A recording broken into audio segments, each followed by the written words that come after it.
Enkuyanja y'abantu eyashikira haraka po restaurant mu rumwizo kwetaho mu kwiruka nekigenderwa cyo kurundana sente zo kugura entebe zo mu mashomero ga government hamwe n'agatangira amusinge gw'amadini okutungura ha mutindo gw'ebyobwegiso mu cwekeki.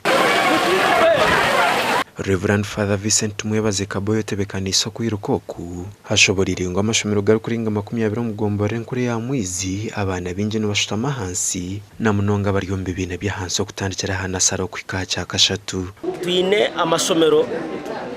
hati obwa hati gakurenga 20. Twine government aided na church schools. Agama somero gona nagarundana bana nagarenga ho kace umur 20. Hati kandi agama somero gona kutandikira yo kubanza kwika yamuhe gona gina bana abusanga class yona bakustama hansi. Hati twine target yo kugira ngo agama somero P1, P2, P3 emirunde mingi nibo kusanga bakustama hansi. Tugahereza ente kugira ngo itwe ngabembezi tugezaho kugira ngo turete obwegeso bwishire na government rero ndakongera umusinje mu mashomero agitu ungana kiba kikuru na nitwe nk'abantu twaje twayiyongereraho aza no buna ikananye nagura t-shirt bana bagiguze mu toilette nagura 10 ni mango abamwe muri imwe muzijwiri bona tunakora abantu mwe.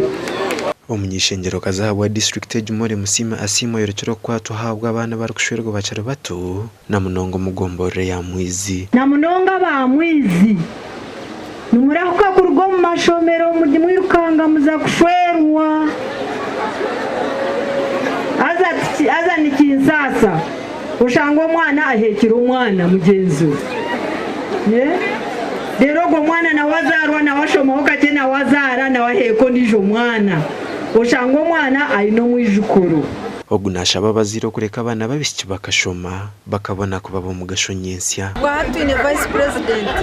wo mukazi twine prime minister wo mukazi twine speaker wo mukazi one cyo cyonka tukiboreka ngo mwana wo mwishiki yabatungire chance akashoma ko mwojo nabasana wo kuba ecyamani ebitakatiriwe siminti chairman wa district nagira ngo babino mu ntebe kanisa kandi twatandikire kabugamba turiza ko umwaka wo mu primary school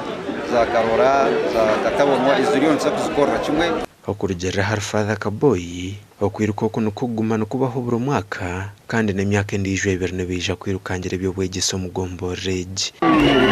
nda Aidan Bataringaya.